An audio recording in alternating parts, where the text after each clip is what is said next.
அனைவருக்கும் வணக்கம். இன்று பிப்ரவரி 18ஆம் தேதி செவ்வாய்க்கிழமை இந்து தமிழ் நாளிதழோட எக்ஸாம் பாயிண்ட் ஆஃப் வியூல பார்க்க போகிறோம்.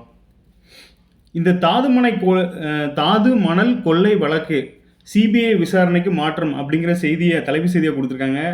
இதில் ஒரு டேட்டா ஒன்று கொடுத்துருக்காங்க. என்னன்னு பாருங்கள். உலகிலேயே பிரேசில், துருக்கிக்கு அடுத்தபடியாக தோரியம் மிகுதியாக உள்ள நாடு இந்தியா அப்படின்னு ஒரு டேட்டாவும், மோனோசைட் தோரியம் உற்பத்தி களஞ்சியமாக தமிழகம் உள்ளது அப்படின்னு சொல்லி கேட்டிருக்காங்க. இதே மாதிரி இதுக்கு முன்னாடி ஓல்டு கொஸ்டினில் எப்படி ஒரு கொஸ்டின் கேட்டிருக்காங்க அப்படின்னா, தமிழ்நாட்டோட அந்த கனிம வளங்களில் மிகுதியாக உள்ளது எது அப்படி இந்த லிக்னைட்டை வச்சு ஒரு கொஸ்டின் கேட்டிருந்துருக்காங்க. ஸோ இந்த மாதிரி கனிம வளங்களை வச்சும் கொஸ்டின் வந்து ஃப்ரேம் ஆகுது அப்படிங்கிறத இதன் மூலமாக தெரிஞ்சுக்கோங்க. என்ன அப்படின்னா, அந்த லிக்னைட் வந்து இந்தியாவிலே பார்த்தீங்கன்னா தமிழ்நாட்டில் தான் அதிகமாக கிடைக்கி. ஸோ அதை வச்சு ஒரு கொஸ்டினை இதுக்கு முன்னாடி ஓல்டு கொஸ்டினில் சமீபத்தில் 2024 தான் கேட்டிருக்காங்க. ஜிஎஸ்ல வச்சுருக்காங்க அந்த கொஸ்டினை.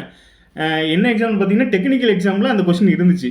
ஸோ அதே மாதிரி இப்போ ஒரு டேட்டா பாருங்கள். உலகிலே பிரேசில், துருக்கிக்கு அடுத்தபடியாக தோரியம் மிகுதியாக உள்ள நாடு எதுனா இந்தியா.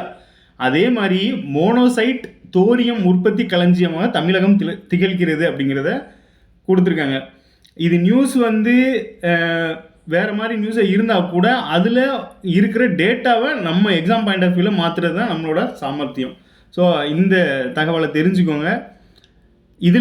இது மாதிரியும் கொஸ்டின்ஸ் கேட்குறாங்கங்கிறதையும் தெரிஞ்சுக்கோங்க. திருச்சிலையும் மதுரையிலையும் பார்த்தீங்கன்னா டைட்டில் பூங்காவுக்கு வந்து அடிக்கல் நாட்டுறாங்க. ஸோ அதோட விளம்பரத்தை கொடுத்துருக்காங்க.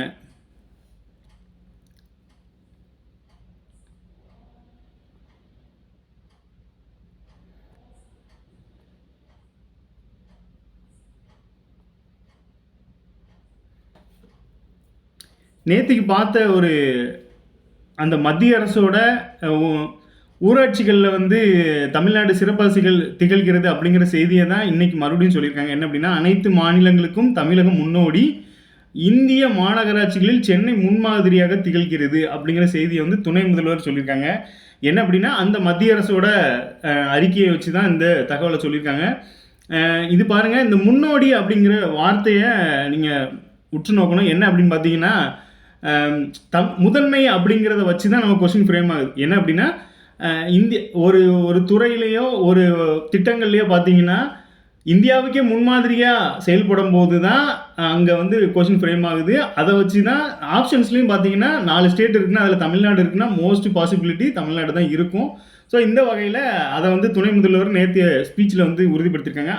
அனைத்து மாநிலங்களுக்கும் தமிழகம் முன்னோடி, இந்திய மாநகராட்சிகளில் சென்னை முன்மாதிரியாக திகழ்கிறது அப்படிங்கிறத செய்தியை வந்து மறுபடியும் ஒருக்கா நமக்கு ரீகால் பண்ணியிருக்காங்க.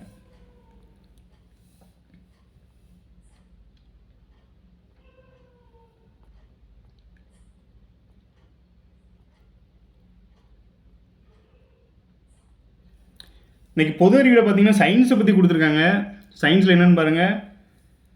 சர் ஐசக் நியூட்டன் விசை, முடத்துவம், நகர்ச்சி, சுழல் வீச்சு விசை ஆகியவை அண்டங்களை எவ்வாறு பாதிக்கின்றன என்று அறிந்திருந்தார். அவற்றை பயன்படுத்தி பொருட்களின் இயக்கம் தொடர்பான 3 புதிய விதிகளை உருவாக்கினார். அதுக்கு பேர் லா ஆஃப் மோஷன்.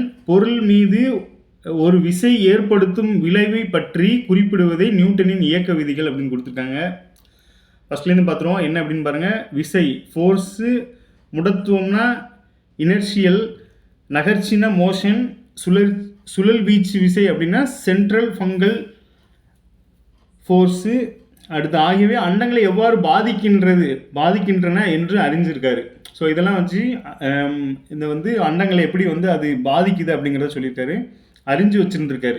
அவற்றை பயன்படுத்தி பொருட்களின் இயக்கம் தொடர்பான 3 விதிகள், லா ஆஃப் மோஷன், இதுதான் முதல் விதி, 2ஆம் விதி, 3ஆம் விதி அப்படின்னு சொல்லி நியூட்டனோட 3 விதிகளை பற்றி சொல்லியிருக்காங்க. அப்புறம் வந்து பொருள் மீது ஒரு விசை ஏற்படுத்தும் விளைவை பற்றி குறிப்பிடுவதே நியூட்டனின் இயக்க விதி.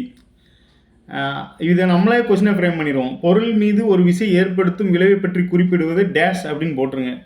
பொருள் மீது ஒரு விசை ஏற்படுத்தும் விளைவை பற்றி குறிப்பிடுவது டேஷ் அப்படின்னு பார்த்தீங்கன்னா நியூட்டனின் இயக்க விதிகள் அப்படிங்கிறத கொஸ்டினை ஃப்ரேம் பண்ணணும்.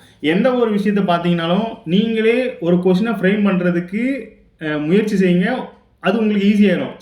அதை வந்து கஷ்டமாக செட் பண்ணுறதுக்கு முயற்சி பண்ணுங்கள். தமிழ்லேயுமே அப்படி தான். தமிழ்லேயுமே இப்படி மாற்றி கேட்டால் எப்படி இருக்கும், இதை இப்படி மாற்றி கேட்டால் எப்படி இருக்கும், நீங்களே ஒரு டிசைனுக்கு வந்துட்டீங்க அப்படின்னா டிஎன்பிசி மைண்ட் செட்டுக்கு நீங்களே போயிடலாம்.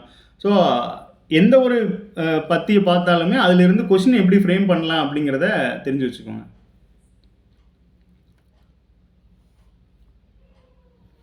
கவுன்சிலிங் அப்டேட் ஒன்று கொடுத்துருக்காங்க. டிஎன்பிசியில் பார்த்தீங்கன்னா குரூப் 4 தேர்வில் தேர்ச்சி பெற்றவர்களுக்கான கலந்தாய்வு சென்னையில் உள்ள டிஎன்பிசி தலைமை அலுவலகத்தில் நேற்று நடைபெற்றது. இதில் தேர்வர்களின் சான்றிதழ்கள் அலுவலர்கள் சரிபார்த்தனர். கவுன்சிலிங் போயிட்டு இருக்கு அப்படிங்கிறத அப்டேட் பண்ணியிருக்காங்க. அடுத்ததாக பார்த்தீங்கன்னா முதல்வர் மருந்தகங்கள் பிப்ரவரி 24ஆம் தேதி ஸ்டாலின் திறந்து வைக்கிறார் அப்படிங்கிற செய்தி. தமிழகம் முழுவதும் 1000 முதல்வர் மருந்தகங்கள் திறப்பது தொடர்பான கூட்டுறவுத்துறையின் ஆலோசனை கூட்டம் நேற்று நடந்திருக்கு. என்ன அப்படின்னு பார்த்தீங்கன்னா, ஏற்கனவே பார்த்தீங்கன்னா தமிழ்நாடு அரசு சார்பில் அம்மா மருந்தகம்னு ஒன்று இருக்குது, மத்திய அரசு சார்பில் மக்கள் மருந்தகம்னு ஒன்று இருக்குது. இந்த வகையில் முதல்வர் மருந்தகம்னு ஒன்று பிப்ரவரி 24ஆம் தேதி முதலமைச்சர் வந்து திறந்து வைக்க இருக்கிறாங்க. தமிழகம் முழுவதும் முதல் கட்டமாக 1000 இடங்களில் வந்து முதல்வர் மருந்தகங்கள் தொடங்க இருக்குது அப்படிங்கிறது. ஸோ இதோட டேட்டான்னு பார்த்தீங்கன்னா, அதாவது இது முதல்வர் மருந்தகங்களோட எப்போ தொடங்கப்பட்டது அப்படின்னு பார்த்தீங்கன்னா இந்த பிப்ரவரி 24, 2025 வச்சுக்கலாம். இதோட நோக்கம் என்னென்னு பார்த்தீங்கன்னா, இந்த ஜெனரிக் மருந்துகளை வந்து குறைந்த விலையில் மக்களுக்கு கொடுக்கறது தான் இதோட நோக்கம். முதற்கட்டமாக 1000 மருந்துகள் திறக்கிறாங்க. என்னைக்கு திறக்கிறாங்க அப்படின்னா இந்த பிப்ரவரி 24 அப்படிங்கிறத ஞாபகம் வச்சுக்கோங்க. ஸோ இதோட பேசிக் டேட்டா முதல்வர் மருந்தகங்கள்.